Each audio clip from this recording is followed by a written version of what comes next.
Welcome to Dark Verse. I'm Isaac Nightshade. You think you know Springfield. You've laughed. You've watched. But behind the jokes, something darker has been brewing. Something wrong. 16 terrifying stories. 16 twisted truths behind the yellow smiles. Where time loops, mirrors lie, and even laughter can kill. This isn't the Simpsons you remember. This is Springfield. Unplugged. Hit play. Just don't expect to come back the same. Story 1. The Eternal Bart Springfield, 1993. The sun hung lazily over Evergreen Terrace, casting a golden haze across the neighborhood as it always had. There was nothing unusual that morning. Homer was snoring on the couch with a donut box on his belly. Marge hummed in the kitchen as she cooked pork chops for breakfast, and Bart was still 10, same as he'd always been. He skated down the driveway with his slingshot poking out his back pocket, yelling, "Eat my shorts," to nobody in particular. Lisa, her nose buried in a thick philosophy book, paused and frowned.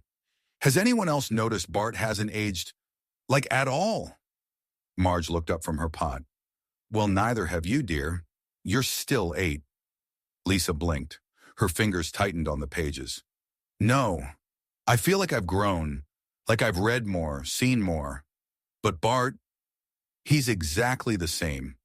Bart screeched to a stop beside the breakfast table. What are you dweebs talking about now? Lisa didn't answer. Her mind was racing.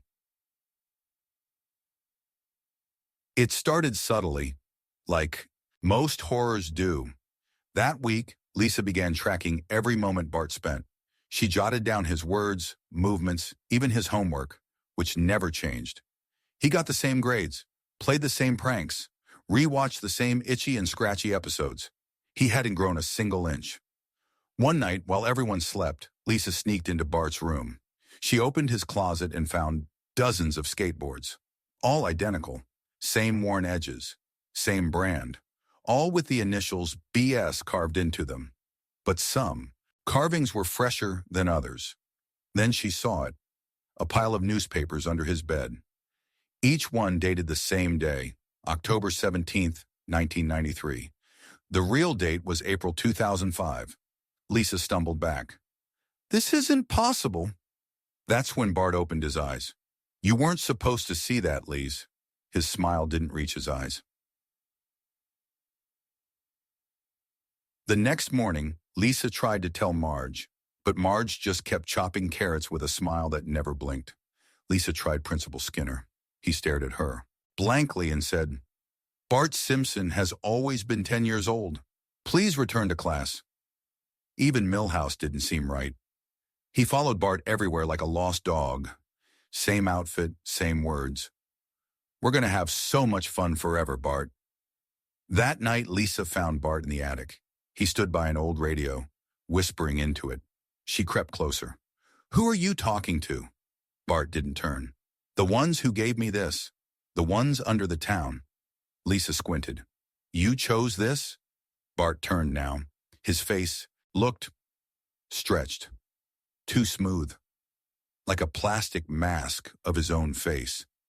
They said I could stay young forever. I'd never have to grow up. Never have to face whatever comes next. He giggled, but the sound was hollow. Lisa ran. She ran through Springfield, but everything was off. Moe's Tavern was boarded up, yet laughter echoed inside. Krusty Burger flickered like a dying neon sign, and in the distance the power plant churned black smoke into a red sky. She made it to the cemetery. The gate creaked open by itself, and there she saw it. Dozens of gravestones, each with the same name. Bartholomew J. Simpson, born 1983, died 1993. Every stone had the same death date, but each one had a slightly different inscription. Lost in fire, skateboard accident, drowned at Camp Krusty, vanished during Halloween, never found. Lisa turned and vomited in the grass. When she returned home, the house was quiet. Too quiet. She called out, Marge? Dad? No answer. In the living room, the TV was on, playing a loop of Bart's laugh. She crept upstairs, heart pounding. Bart was in her room, sitting on her bed. You weren't supposed to know, Liz. She stepped back. How many times have you died? He looked down. Too many to count. His voice shook. But every time they bring me back, and the town resets, like a game. Lisa narrowed her eyes. Who's they? Bart smiled, and behind him, the wallpaper peeled back like flesh. Dozens of yellow eyes blinked from the wall. Long, sticky limbs slid out. The walls pulsed with life. They made Springfield their toy box. We're just reruns, Lisa screamed. Years later, a new girl sat in the Simpson kitchen. Her hair was spiked, her skateboard under the chair. Morning, Mom, she chirped. Marge turned, smiled too wide. Good morning, Barb. Breakfast? On the fridge, a photo of a new family. A boy with a saxophone, a baby with one eyebrow, a dad with donut crumbs on his shirt, and a girl with spiky hair. She was 10 years old, and she always would be. Story 2, Lisa in the Library of the Lost Springfield Elementary, 7:42 a.m. Lisa Simpson loved the library more than recess, saxophones, and even being right. Well, almost. It was a sanctuary, a place where words didn't lie, where ideas bloomed. But lately, something had changed. The usual library smelled like dust and laminated pages. But this morning there was a new scent, old smoke and candle wax. She pushed open the double doors and paused. It was cold, colder than it should be. Mrs. Dewey, the usual librarian, wasn't at her desk. Mrs. Dewey? Lisa whispered. No response. She wandered in, her fingers brushing the shelves. Books she'd read hundreds of times. But then, something strange. A new shelf, tucked between S and T. No label, no classification. Just a crooked wooden case, filled with black books. No titles, no authors. Just symbols etched in deep red ink that shimmered when she stared too long. Arsha's curiosity won. She pulled one out. Heavy, cold. The symbol on the front, a spiral wrapped in thorns, pulsed like a heartbeat. She sat cross-legged and opened it. At first the pages were blank, but then letters bled in like ink underwater. LISAWESEEYOU. She slammed it shut and stood. The library felt darker now.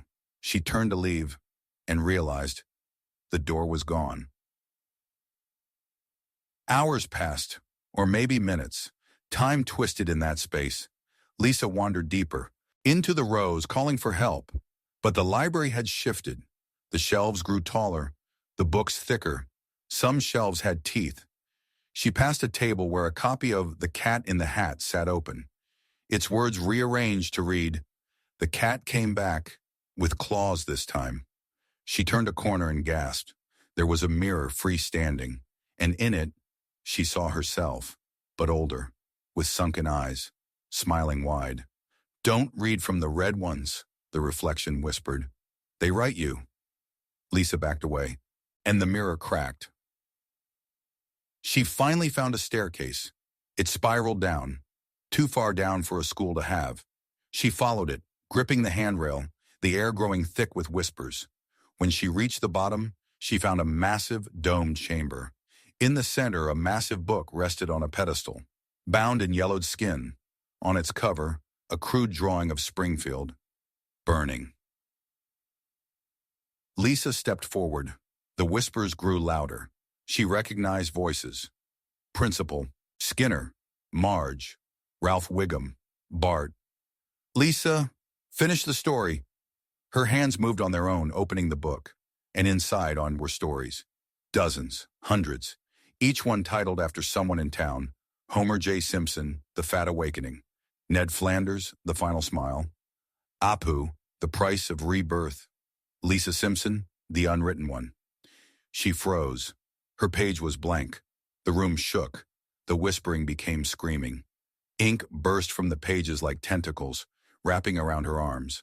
A voice, booming, ancient, filled her mind. "Every soul needs a story. Write your ending."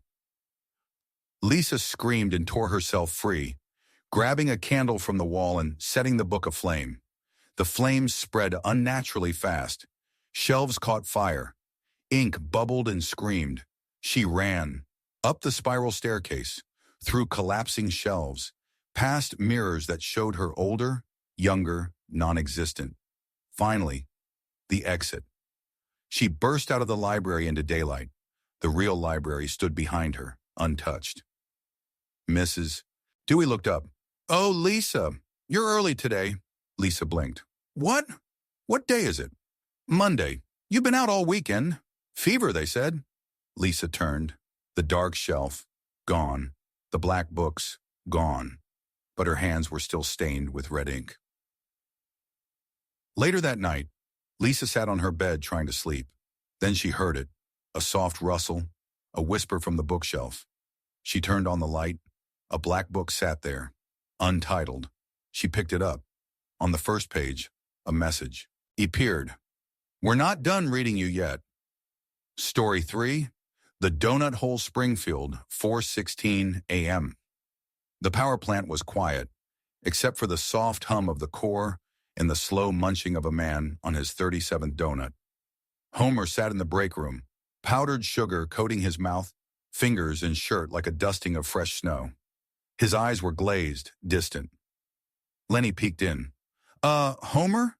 You've been eating for like 4 hours." Homer didn't blink. "I can't stop.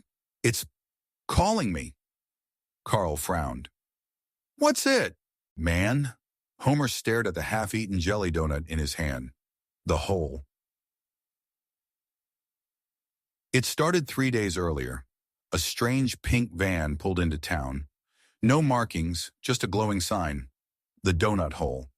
It appeared overnight on the outskirts of Springfield, parked beside a crumbling billboard for Buzz Cola. Nobody saw it arrive. Nobody saw who ran it. But by sunrise, there was a line stretching down the road. Everyone who took a bite came back for more. Homer was the first. On track of the donuts were like nothing he'd ever tasted. Warm, soft, unreal. They melted in his mouth like dreams. There was no cashier, just a tray. Drop in money, take a donut. Or 10. The sign above the tray simply read, "Take what you crave. Feed what you are." Homer took 12, then 20, then more. By day 2, he stopped going to work. By day 3, he stopped going home. Marge found him curled up in the garage, surrounded by boxes. "Homie, what's happening to you?" He looked up with sugar-encrusted eyes. "They're not just donuts, Marge. They fill the hole." "What hole?" He patted his belly. "The one that's always been there. The one that growls even when I'm full. They quiet it. They hush it." She touched his hand. "You're scaring me." His hand was cold. Too cold. Lisa started researching the van. She couldn't find it in any business records, databases, or permits, but she did find something older. A scanned article from 1892. The sweet vanishing town of Ellen's Mouth, consumed by confectionery madness. A mysterious cart offering sinfully sweet pastries had arrived in a mining town. Within 2 weeks, every citizen vanished. Only jelly stains and broken teeth remained. Lisa's heart raced. She printed it out and ran to warn her dad, but he was gone. That night, the smell spread across Springfield. Sweet, heavy, unnatural. People woke from sleep, drawn like moths. They wandered toward the outskirts, to the pink van. But the van had changed. It was taller now, pulsing, breathing. The tray was gone. In its place, a hole, a perfect circle of pitch black. The words above it shifted. CRAVE, CONSUME, COMPLETE. And Homer stood before it, shirtless, pale, smiling like a man in prayer. Lisa reached just in time. "Dad, stop! It's eating you!" Homer turned. His mouth was too wide. His belly moved as if something writhed beneath the skin. "Sweetie, I am the donut now." He turned back and leaned into the hole. Not stepped, not fell. Leaned. and the hole pulled him in. No scream, no splash, just a soft chewing sound. The townspeople woke up the next morning with no memory of the night before. The van was gone. Only crumbs and grease stains remained. Lisa sat alone at the edge of town, holding one of Homer's old pink shirts. Weeks later, Moe's Tavern opened on time, business as usual, except there was a new vending machine beside the bar. No label, just a glowing donut hole logo. Barney dropped in a coin, took a bite, his eyes glazed over. Final shot, deep beneath Springfield, far beneath even the power plant, a massive, beating heart pulsed in darkness, and wrapped around it was Homer, his mouth chewed endlessly, smiling. Story 4, Maggie's Third Eye Springfield, 2:33 a.m. It began with a sound, not a cry, not a coo, but a click, a tiny, wet clicking noise from Maggie's crib. Marge sat up in bed, her instincts firing. She shuffled into the nursery, rubbing her eyes. Maggie was sitting upright, staring at the mobile above her, the little plush stars spinning slowly. Nothing seemed off, except her pacifier was gone. Marge stepped closer. "Sweetie, where's your—" She froze. Maggie turned her head slowly and blinked with 3 eyes. The next morning, Maggie was normal again, just her usual pacifier-sucking self. Marge hesitated to tell anyone. Maybe it was the lighting, a trick of shadows. But that night it happened again. Maggie stared at the ceiling, completely still. Her pacifier hovered in midair, floating, spinning. Lisa saw it this time. She whispered, "Maggie?" The baby turned, and all 3 eyes locked on her. Lisa didn't sleep that night.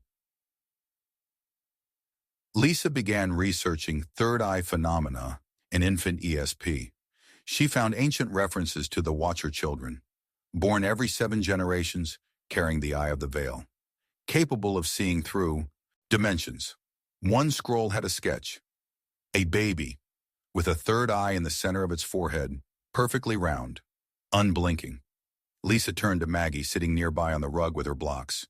The baby blinked once, slowly, then stacked the blocks into the exact symbol from the scroll.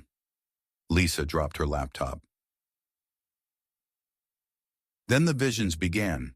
Homer would see flashes, the walls bleeding, donuts whispering. Bart woke up screaming about holes in the air and hands reaching through them. Even Marge started humming songs she'd never heard, in languages she didn't know. Only Lisa kept her focus. She was sure Maggie wasn't cursed, but connected to something. One night, Lisa set up a camera in the nursery. She watched through the feed as Maggie slept. At exactly 3 a.m., the crib began to vibrate. The mobile spun faster. The shadows in the room shifted, moving against the light. Then Maggie opened her eyes, all 3, and the screen went black. When Lisa rushed in, Maggie was floating 2 feet above the mattress, arms outstretched, her third eye glowing with a soft blue light. The room pulsed, like a heartbeat. Lisa reached out. "Maggie, us come back." Maggie tilted her head and whispered, with a voice not her own, "It's already here." After that night, things changed in Springfield. People began forgetting things, small things, then big things. Buildings moved where they hadn't been before. Ned Flanders walked into church one morning, only to find a forest inside. Principal Skinner was found sitting in a janitor's closet, claiming to be a frog. And above it all, the baby watched. Maggie no longer cried. She no longer blinked. She simply watched. Lisa confronted her one final time. They were alone in the nursery. The night was silent. Lisa held Maggie's favorite rattle. "I know you're not just Maggie anymore, but I need to know, are you still in there?" Maggie turned. Her third eye blinked. Once. Lisa smiled, with tears in her eyes. "Then fight it, please." Maggie looked past her, toward the mirror. It shimmered, and in it was not Springfield. It was a vast, empty city of screaming light, a place beyond death, a place Maggie's third eye had opened, and it was still opening. Weeks later, the Simpsons lived on, but nothing was quite right. They laughed, they ate, they watched TV. But behind Maggie's pacifier, her third eye never closed. Story 5. Flanders' final sermon, Springfield. Sunday morning. The church bell didn't ring that week. Instead, the sky cracked with thunder, even though the forecast said clear skies. Ned Flanders stood outside the First Church of Springfield, staring up at the steeple. His Bible trembled in his hands. "Lord," he whispered, "I saw something last night. I saw you. But it wasn't you, was it?" His mustache twitched, his smile strained, and for the first time in 30 years, Ned missed church. The night before, Ned had gone, down to the basement, a place he rarely visited since Maud died. He'd been chasing a strange noise. Behind the furnace, he found a book wrapped in old oil rags. Not the Bible, something older, bound in black leather, its pages whispered when touched. Symbols crawled like insects across the parchment. One phrase was burned into the cover: "Thine eyes shall bleed before they see the truth." The next day, Ned stood in front of his mirror, shirtless, the book open in one hand. The other hand clutched a carving knife. He smiled, not the Flanders smile, a new one, too wide, too full of teeth. The following Sunday, the town noticed the change. Instead of Reverend Lovejoy's usual sermon, Ned appeared at the pulpit. "Howdy doodly, friends," he beamed. "The good word's gotten better." Lovejoy, tied up and gagged behind the altar, squirmed. Nobody moved. Nobody screamed. Ned's voice echoed unnaturally as he read from the black book. "The Lord is thy shepherd, and also thy feast." The windows darkened. The cross above the altar cracked, then twisted, morphing into a jagged eye. Maggie giggled. Lisa was the first to resist. She tried to convince Marge and Homer something was wrong. "Can't you see? This isn't church. It's a cult." But Homer, now wearing a robe covered in symbols, just smiled and said, "Don't be a buzzkill, Lisa. These sermons come with free snacks." Lisa backed away slowly. Outside, the sky was now permanently twilight. The clouds spun like a whirlpool. People walked the streets humming the same tune. A hymn with no words, just vibrations that made teeth ache. Lisa snuck into Flanders' basement that night. The walls were covered in painted eyes, none of them blinked. The book sat on a pedestal surrounded by candles made of hair. She reached for it, but a soft voice stopped her. "Thou shalt not touch what feeds the veil, Lisa." Ned emerged from the shadows, shirtless, his skin covered in self-carved verses. Behind him, the shadows shifted. Not people, things. "Springfield was chosen," Ned said, eyes glowing. "And I am the shepherd of the bleeding word." Lisa ran. The next day, the church was no longer a building. It had grown, pulsed. The roof now opened to a black sky full of stars that blinked. And inside, Ned stood on a new pulpit made of fused pews and bone, arms raised high. "Let us welcome the final Sabbath." The town cheered, and from the heavens, something stirred. A massive eye, lidless and ancient, opened in the sky. Its gaze turned Springfield upside down. Buildings collapsed, trees floated upward, people ascended screaming. Lisa gathered the remaining kids who hadn't turned. Martin, Sherry, Terry, and Ralph, who was only half possessed. They formed a circle chanting from an old hymn book, trying to counter the words from Flanders' tome. It worked. The sky flickered. The eye winced, and Ned screamed. "You dare defy the hymn? You?" Lisa stepped forward. "This town isn't yours." She held up a mirror, a relic from the church archives, said to reflect truth. Ned looked into it and saw nothing, no soul, no man, just a vessel. The book burst into flame. The eyes shrieked, and everything went dark. The next morning, the church was just a church again. Lovejoy was back in charge, confused and shaken.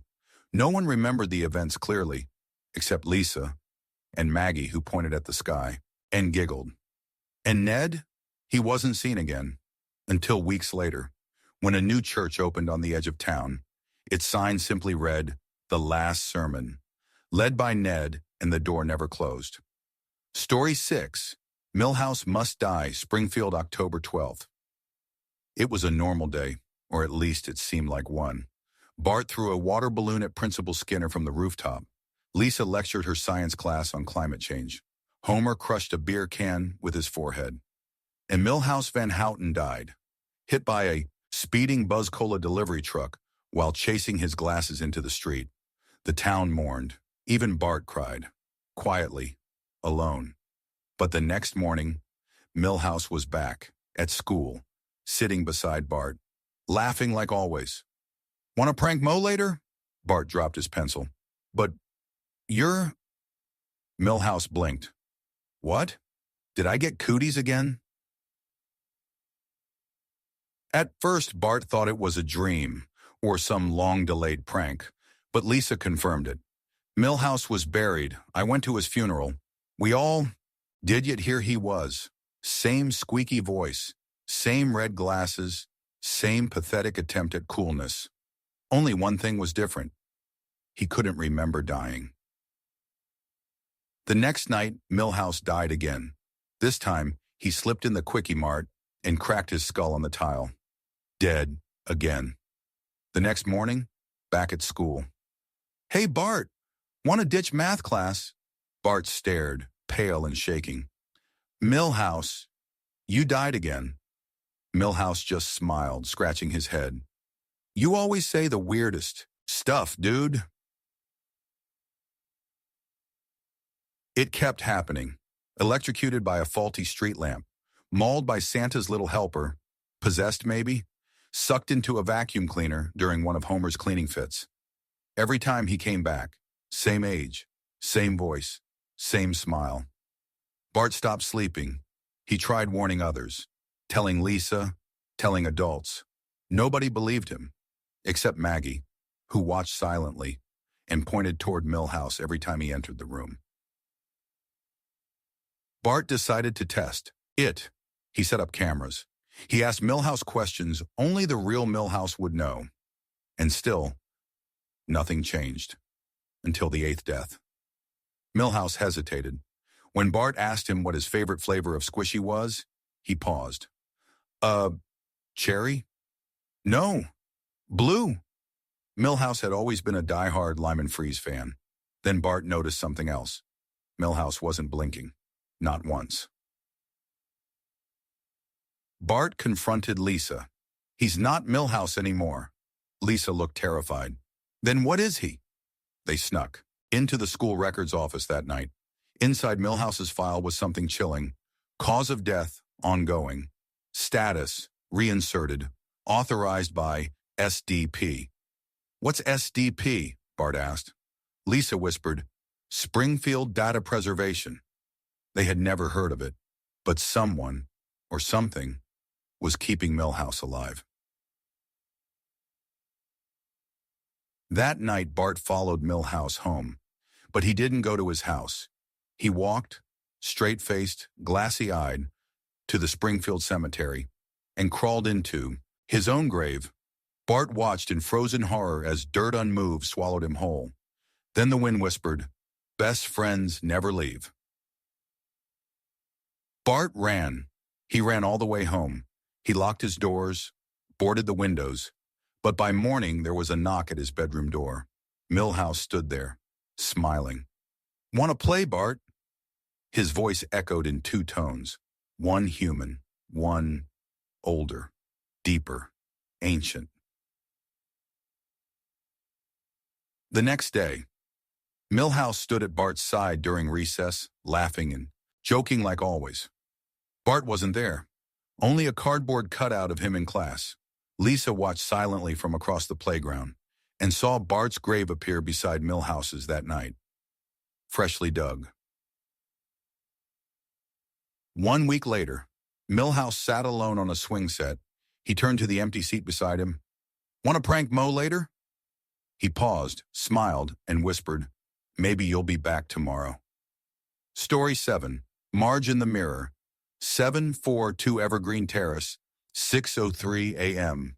Marge Simpson stood at the bathroom. Sink, toothbrush in hand, half awake. Same routine, same mirror, same everything. She leaned in. Something was off. Not in the bathroom, in the reflection. The woman staring back at her looked like her, but didn't. Her hair was neater, her eyes sharper, her posture straighter.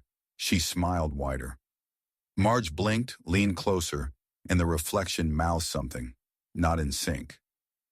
"Let me out." She didn't say anything at first. To Homer, to the kids, to anyone. Maybe it was stress, too much cleaning, too many days blending into each other. But it kept happening. The woman in the mirror would blink at the wrong time, raise her hand before Marge did. Sometimes she wouldn't appear at all. Just a dark, empty bathroom on the other side of the glass. Marge covered the mirror. By the next morning, the cover was on the floor, and the reflection was waiting, smiling. Lisa noticed first. "Marge, why are you brushing your hair in front of the oven?" Marge blinked. She had no memory of walking into the kitchen. Her hand was holding a spatula like a comb. And the reflection? It was in every surface now. Windows, kettles, silverware. Always watching, always smiling. Then came the notes, slipped under doors, written in her own handwriting. "You're wasting your life. I can do it better. You're just the placeholder." She asked Bart if he was pranking her. He looked up from his skateboard. "Mom, what's a placeholder?" Marge cried for the first time in years that night.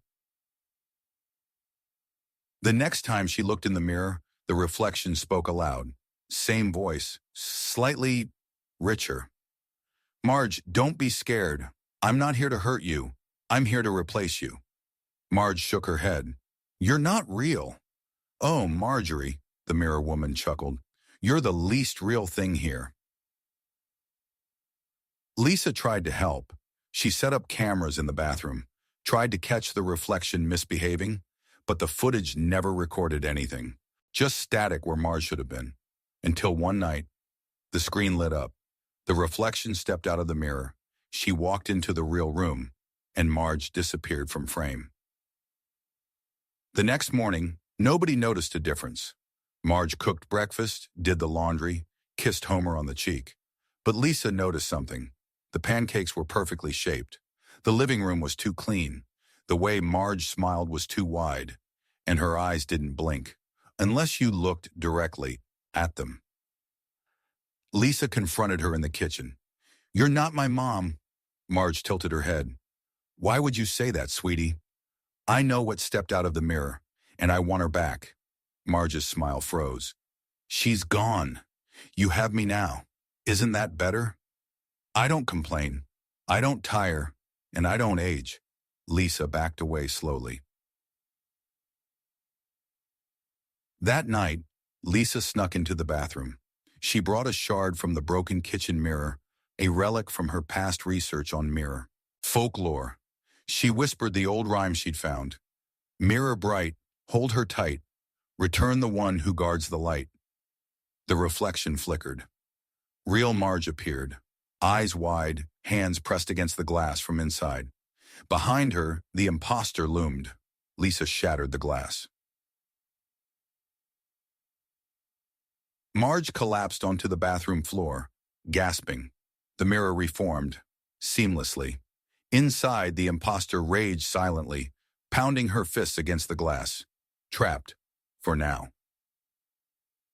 Weeks later, Marge lives quietly again, but the mirrors are all covered, and if you walk past the hallway at midnight, you might hear her own voice whisper, "Let me out, I can still be better." Story 8. The Crusty Curse, Springfield, 4:44 p.m. The TV flickered. Static danced across the screen before cutting to the familiar jingle. "Hey, hey, kids! It's time for the Krusty the Clown Show. Bart and Maggie were already sitting in front of the screen, eyes wide, grins frozen. Even Lisa, who outgrew Krusty years ago, paused in the hallway, glancing toward the living room. There was something different about today's episode. Krusty's laughter sounded wrong, too slow, too deep, and underneath it, something whispered, something not meant for kids. That same night, 3 children in Springfield went missing. All of them had been watching the show. Their TVs were still on. The static pulsed like a heartbeat, and in each living room, written in red crayon on the wall, laughter is the key, but the joke's on you. Lisa began investigating. She noticed a strange pattern in the show's timing. Every 4th frame of the episode, just a fraction of a second, showed something else. A dark room, a circle of children, a crooked clown mask resting on a throne of bones, flickers of Krusty's face, but older, rotting, melting. And in the background, a tall, thin figure with long arms, holding strings like a puppeteer. She confronted Bart. "You've been watching this every day. Have you noticed anything wrong?" Bart blinked slowly. "It's the funniest it's ever been, Liz. Krusty's better now. Realer." Lisa shuddered. "When's the last time he filmed a new episode?" Bart just smiled. He never left. Lisa dug deeper. At the Channel 6 archives, she accessed Krusty's old show reels. One was unlabeled, old decaying tape. She played it. The footage was raw, not meant for air. Krusty stood center stage, drenched in sweat, eyes wild. "I didn't mean to open it," he muttered to the camera. "I just wanted better ratings." Behind him, shadows danced. "I told the jokes. I gave them the laughs. And they came. They said I'd never die." The tape glitched, then cut to black. That night, every TV in Springfield turned on by itself. No remote, no power cord, just static. Then, Krusty's face. But it wasn't makeup.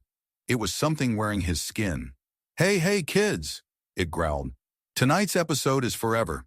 Chorry the next morning, more children were gone. Homer tried to turn off the TV. It laughed at him. The screen cracked, bleeding red. Lisa finally snapped. She took an axe to the power cord, then the TV, then every mirror in the house. But the laughter didn't stop. It echoed through the walls. It vibrated through Maggie's pacifier.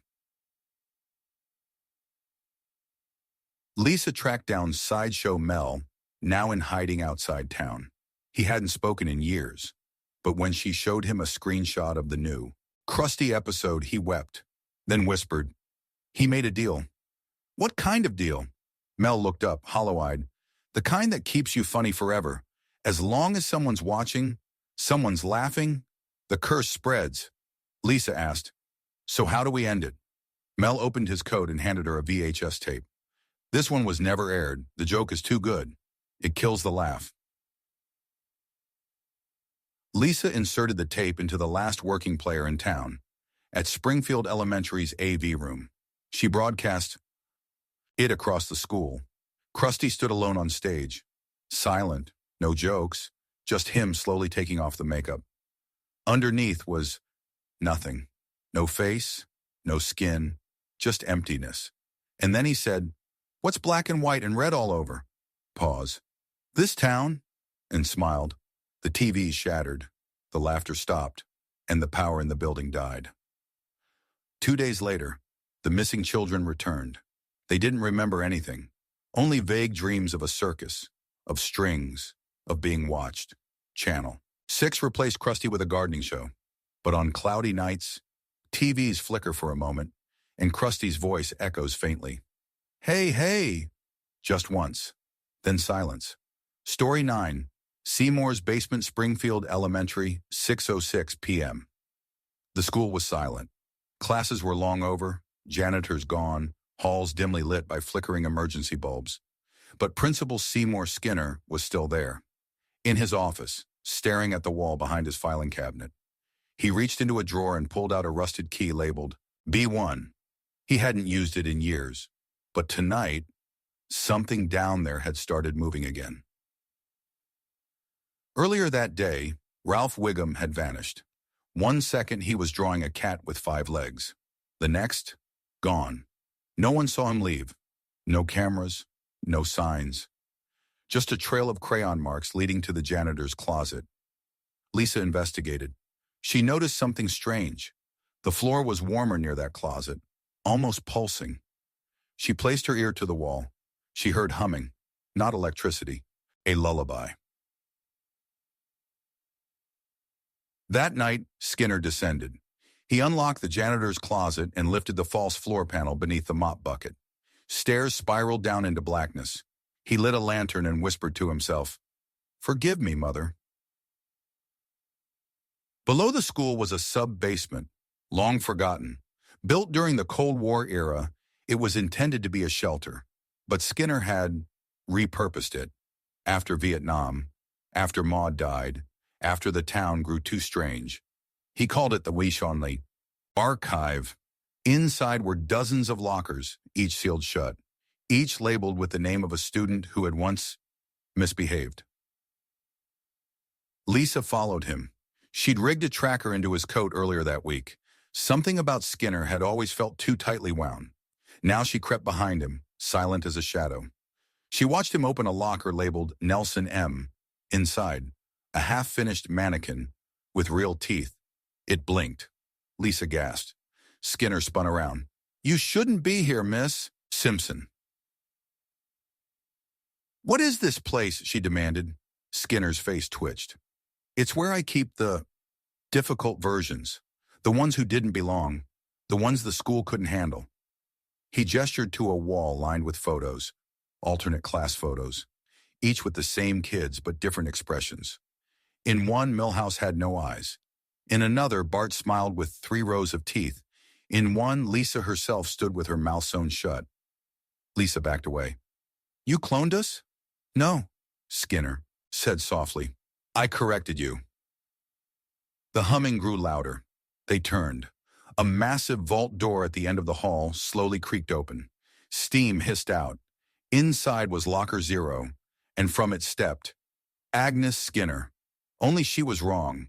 Her limbs were too long, her smile unbroken, her voice echoed like static. "You left me down here, Seymour." Skinner dropped to his knees. "Mother, I sealed you in. You weren't human anymore." Agnes tilted her head. "And neither are you, Arturi." The lockers behind them burst open. Children poured out, half-formed, stitched together, blinking in confusion. All versions of kids Lisa knew. Some crying, some smiling, some missing faces. They surrounded Skinner, hugging him, clinging to him, pulling him apart. Lisa screamed and ran, the metal hall shaking with footsteps and laughter. She escaped, barely. The janitor's closet sealed itself behind her. The floor returned to normal. Skinner was never seen again.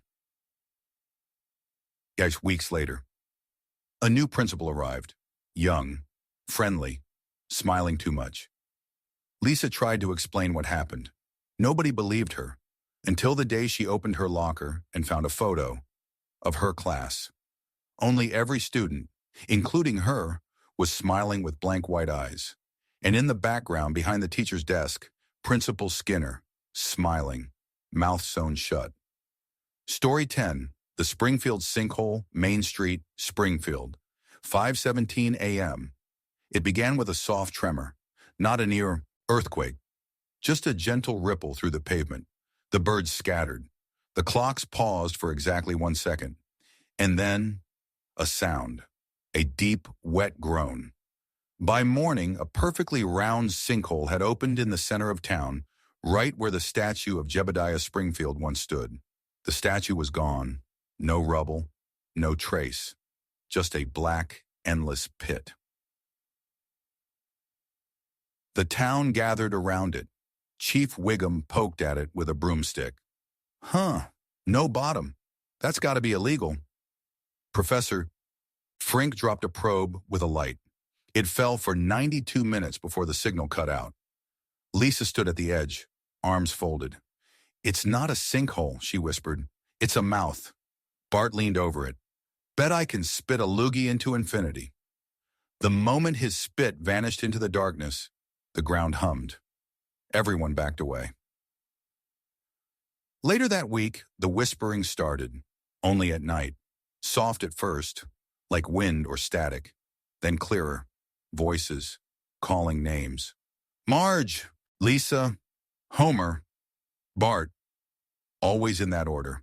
Homer tried plugging the hole with trash bags and old bowling trophies. The next morning, the pit was bigger, and the trophies were lined up neatly around its edge, polished and gleaming. Then people started vanishing.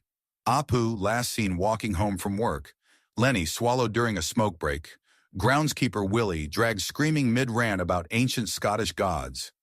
They left no screams, no struggle, just one thing in common. They'd each been heard talking to the sinkhole the night before. Lisa started recording it. She played the whispers backward and heard a pattern, a voice. "We were buried first. Now you feed us, one by one, until you're forgotten." She tried warning the town. Mayor Quimby laughed it off. "Just a little geological excitement. Maybe we turn it into a theme park." That night, he vanished too. Lisa returned to the hole with Bart and Maggie. She lowered HTNR, microphone down. The recording played back something impossible, a lullaby. Marge's voice, software, echoing, singing a song she used to hum when they were babies. Lisa looked at Maggie. Maggie pointed at the pit and nodded. Bart threw in a rock. It came back out, but the rock now had teeth. That night, Lisa had a dream. The whole town stood at the edge, heads tilted forward. Whispers rose into the sky, and the pit blinked, one giant glowing red eye. Springfield was never built. It was grown. You were always meant to return. She woke up screaming. The window was open. Maggie was gone. They found her the next morning, sitting at the edge of the pit, unharmed. In her lap, Jebediah Springfield's head, stone eyes wide open. She looked up at Lisa and spoke. "It wants you now." 3 weeks later, the sinkhole is gone. A perfect lawn now covers Main Street. New trees, fresh flowers. Everyone pretends it never happened. But Lisa knows. She hears the whispers in her sleep. The ground hums beneath her house. Sometimes the floorboards breathe, and when she walks over them, a voice murmurs, "Soon." Story 11, Itchy, Scratchy, and U-Channel, 6:33 p.m. After school, Bart and Lisa plop down in front of the TV like always. They fight and bite, they fight and bite and fight. The Itchy and Scratchy show exploded onto the screen in its usual chaos. Chainsaws, explosions, a flaming saxophone. Bart laughed so hard he dropped his Crustios. Lisa winced. This show gets dumber every year. But something was off. The violence looked different, too real. Scratchy's screams didn't sound cartoony. And just before the segment ended, Itchy stopped mid-swing, looked straight at the screen and grinned. "Your turn." The TV went black, then flickered, then sucked them in. Lisa woke up first. She was in a cartoon living room. Every color was oversaturated. Every edge too round. Bart lay beside her, eyes wide. "Where the hell are we?" A voice answered. "The show, kiddo. You've been fans long enough. Now you're cast members." Itchy and Scratchy stood in the doorway, but their eyes weren't ink anymore. They glowed, and their smiles were wet. The episode title flashed above them in bloody text. Itchy and Scratchy, and Bart and Lisa get diced. The laugh track began. It didn't stop. Even when Scratchy pulled out a cartoon cleaver and lunged. Tiuasu, they ran. Every room led to another trap. A kitchen where knives floated in the air, slicing randomly. A garden of chainsaws blooming like flowers. A basement filled with rejected characters. Broken, silent, bleeding ink. Lisa screamed, "This is a TV show! There has to be an off switch!" Bart grabbed a cartoon remote. He hit mute. The world paused. For 5 seconds. Then the remote melted. Scratchy appeared behind them. "Time for the mousetrap finale!" They sprinted toward the exit sign, only for the floor to vanish beneath them. They fell through static, landing in a new scene. So this one was a courtroom.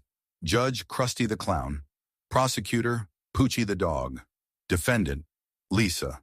Charges being boring, over-intellectual, and not fun enough to kill. Bart tried to object, but his mouth had vanished. The jury was made up of 1,000 identical Ralph Wiggums. They chanted, "Fun is pain. Pain is fun." The verdict, guilty. Sentence, eternal rerun. The screen flickered again.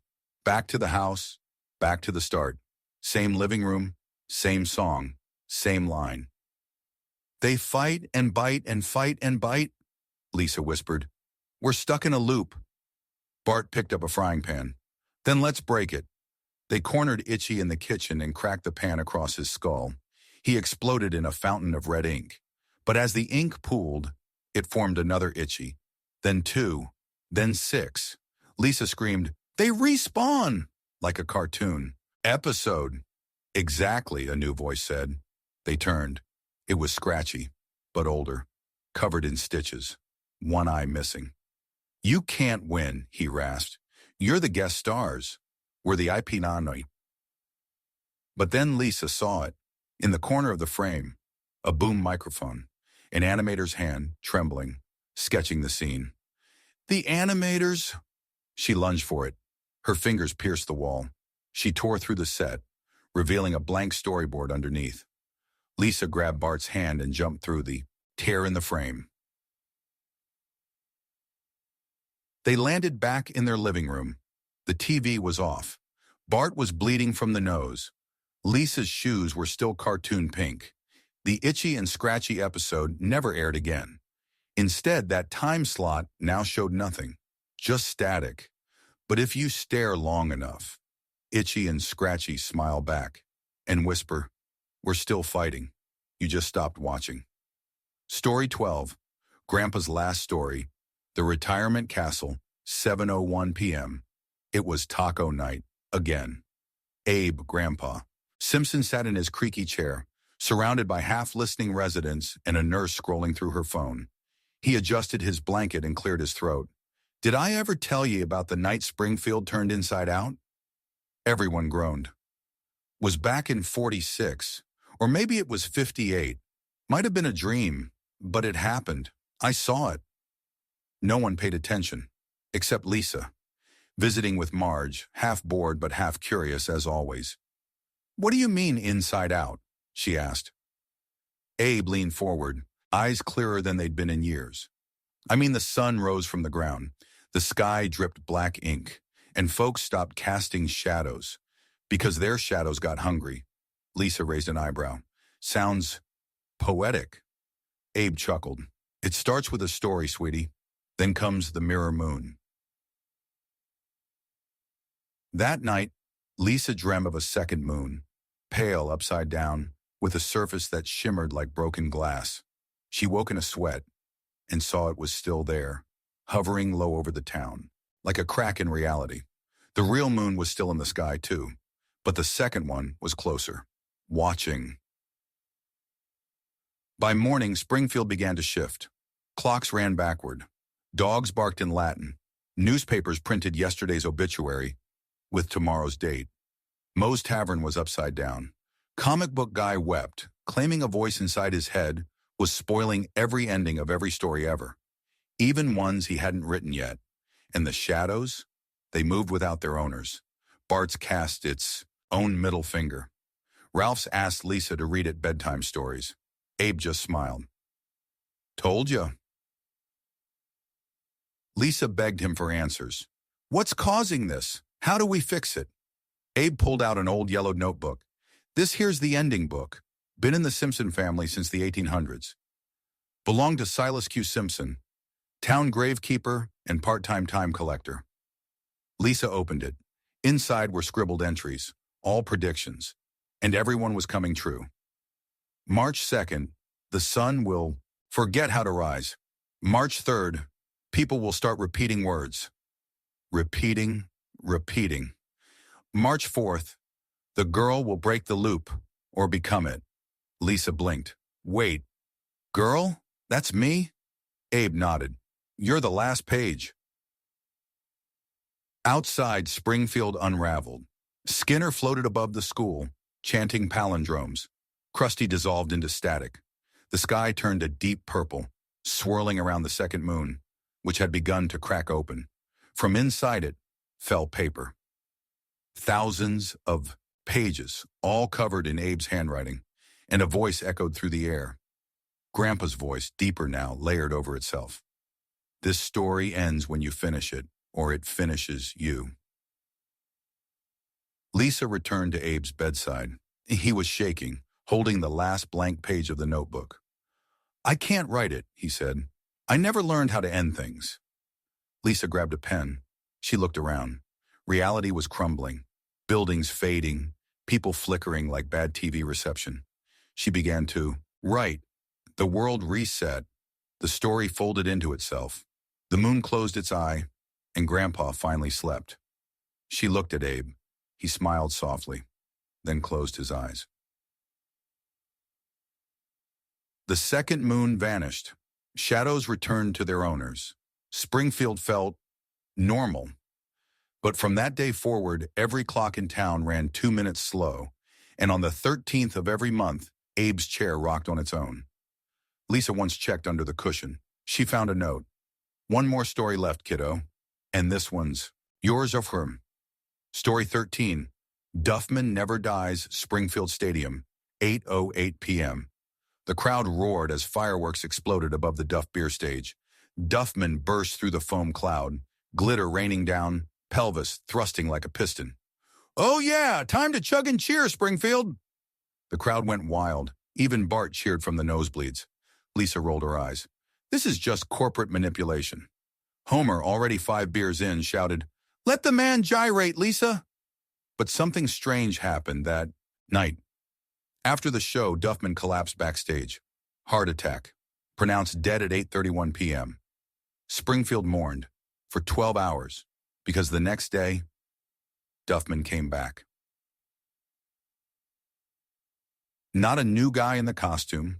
The same Duffman, same face, same voice, same pelvic thrust. Doctors were baffled. Mayor Quimby held a press conference. It appears our beloved Duffman has risen, Homer cried. He really is the messiah of beer. Lisa investigated. Autopsy reports confirmed it. He had no pulse when they zipped the bag. No heartbeat, no breath. Yet here he was, selling Duff, dancing, shouting, oh yeah! And behind his sunglasses, his eyes didn't blink. Then things got darker. Duffmans showed up everywhere, all at once. At Moe's, at the school pep rally, in the back seat of comic book guy's car. Multiple sightings, but every version looked identical, acted identical, responded identically. Duffman's got the spirit, and so do you. Oh yeah.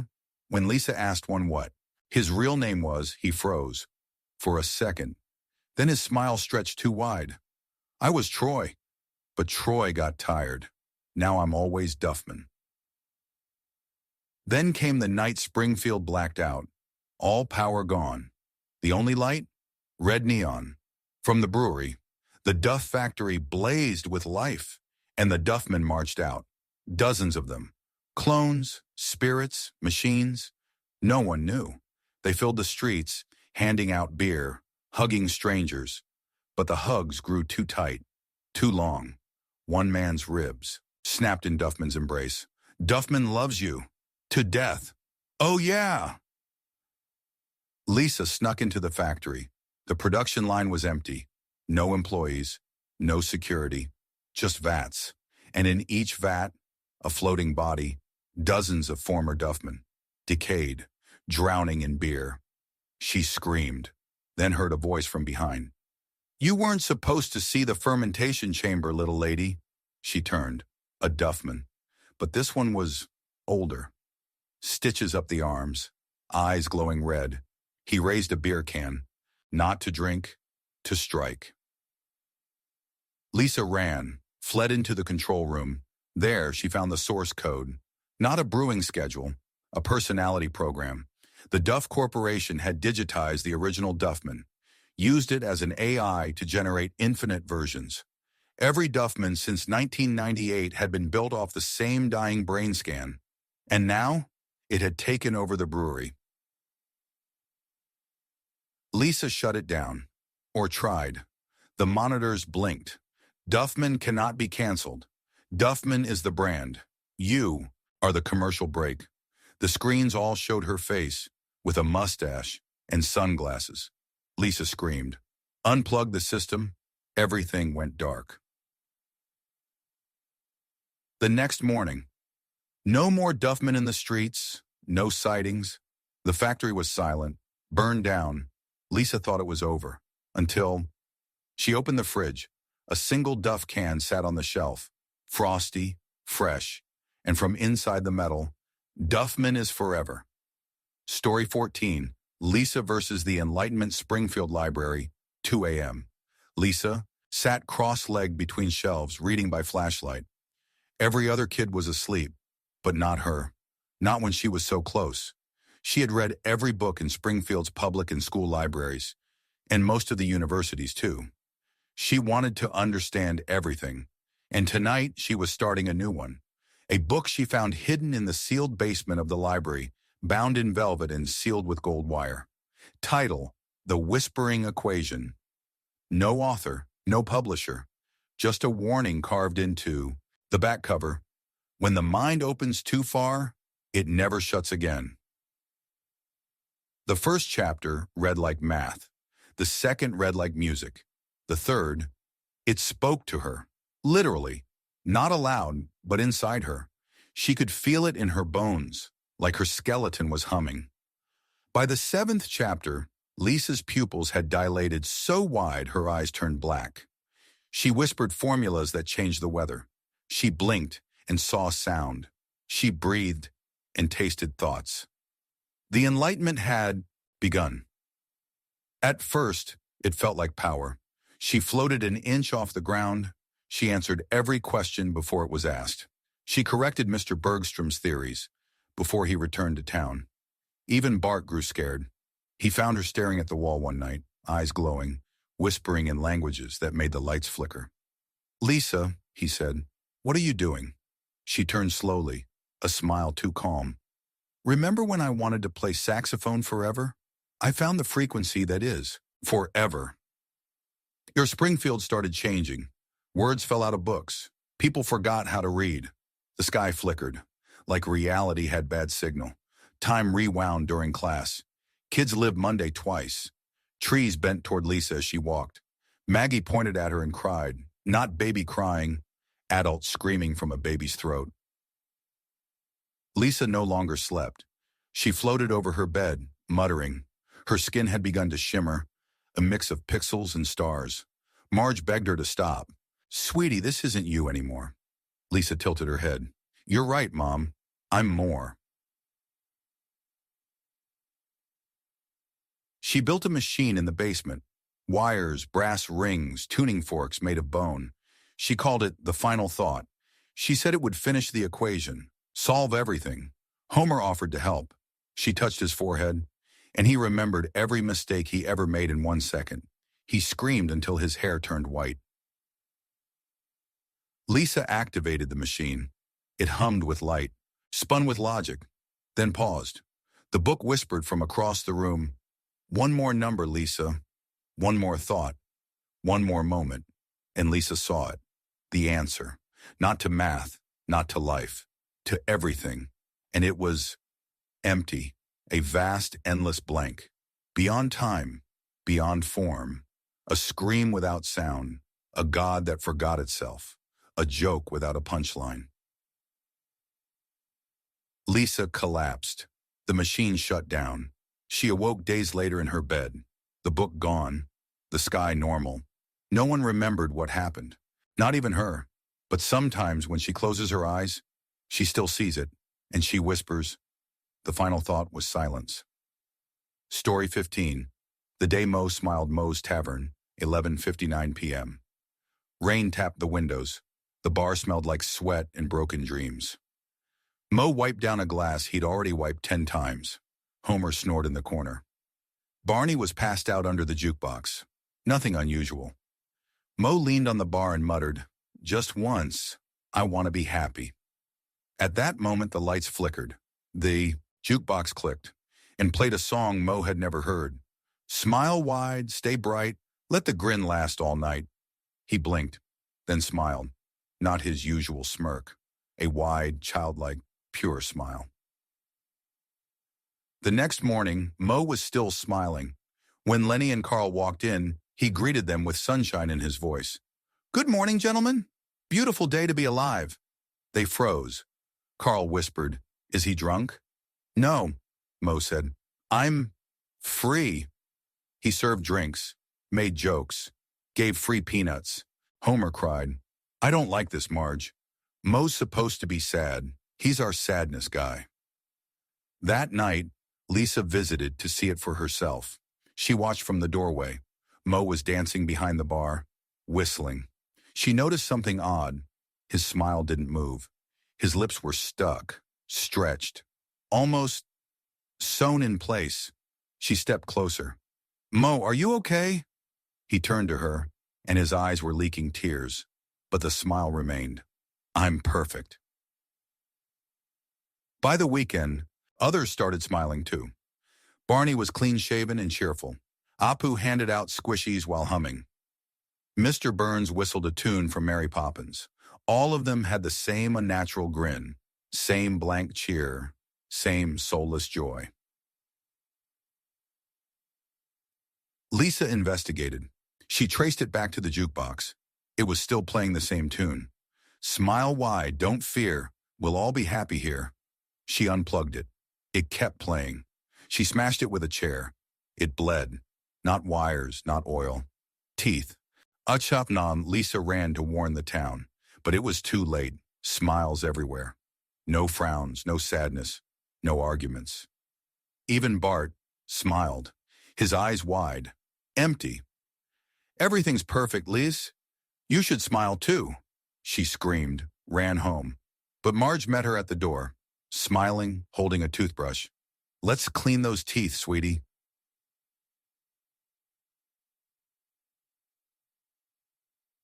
That night, Lisa locked herself in the attic. She flipped through Mo's old diaries. She'd stolen them during one of his poker nights. On the last page it read, "They said I'd never be happy, so I opened the door." Beneath the note, a symbol, a circle with smiling teeth around the edge. She recognized it, the same shape carved into the jukebox, into Mo's mirror, into the teeth marks on everyone's skin. They weren't smiling because they were happy. They were smiling because something else was using them to wear one. The next morning, Lisa found the tavern empty. Only Mo remained, sitting at the bar, smiling. Blood ran from his lips. He turned to her. "It hurts, but it's worth it." She leaned closer. He whispered, "Smile or be replaced." 1 week later, Lisa hasn't been seen, but a new kid joined class. Smiles too much, doesn't blink, skin stretched just a bit too tight, and if you walk by Mo's after midnight, you'll still hear the song. Smile wide, smile tight, let the night eat your fright. Story 16, The Simpsons, Out of Time. Springfield, Sunday, 8 a.m. The birds chirped. The alarm buzzed. Homer fell out of bed with a grunt. "Dough!" Marge called from downstairs. "Breakfast is ready." Bart skated past Lisa. "Smell you later, nerd." Maggie sucked her pacifier. Santa's little helper barked. It was a normal day, exactly the same as every other day. Lisa was the first to notice. She had a calendar in her room, hand-marked, and every morning she awoke, it read, Sunday, April 9th. She ripped it off, burned it. The next morning, same date, same ink, same smudge on the corner. She tested the world, dropped a cup, told secrets to strangers, cut off her own hair. Each time, everything reset. By sunrise, her hair grew back. The cup reassembled. The strangers forgot. No one else seemed aware. She cornered Bart. "Do you remember yesterday?" He shrugged. "What's a yesterday?" Lisa built a time recorder. She buried messages in books, left notes inside Homer's donut boxes, even etched "We are trapped" into the town square. Fountain. But nothing stuck. Not until she found it. A door in the basement, behind the washing machine, a place no one ever mentioned. It had no handle, just a keypad, and on it, a blinking red phrase, "Do you want to exit the loop?" Lisa hesitated. She entered, YES.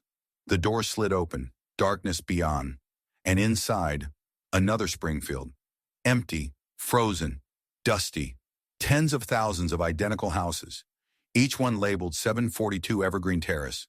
Each one paused mid-action, a city of simulations. Lisa stepped into one. Inside, her family frozen, Marge holding pancakes, Homer mid-bite, Bart mid-skate. Only Maggie's eyes followed her. Then she heard it.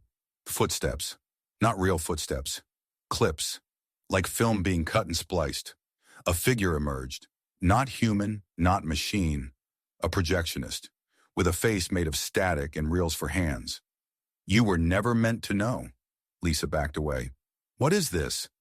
"A loop. A perfect loop. Laughter, conflict, reset, the formula." It pointed to the air. The sky flickered, showing thumbnails, menus, episode titles. Every time someone watches, we rewind and play again. Lisa's knees buckled. "But you remembered. That makes you corrupted." The figure extended a finger made of film. "You must be edited." Lisa ran. The world stuttered. Frames skipped. Reality cracked. She reached the original door, typed a new word, "Stop." The town paused. No sound, no birds, no laughter. She climbed to the top of the Springfield tire fire and screamed, "We are not fiction."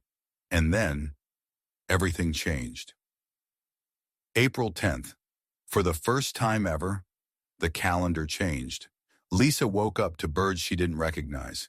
Homer didn't fall out of bed. Bart didn't skateboard. Marge burned the pancakes. "Sorry, I don't know why I messed up." Lisa smiled. Time was moving. But as she opened her window, she saw the sky flicker once more. And in the clouds, faintly etched like a watermark, "Replay available, click to watch again." She whispered, "Please, don't click."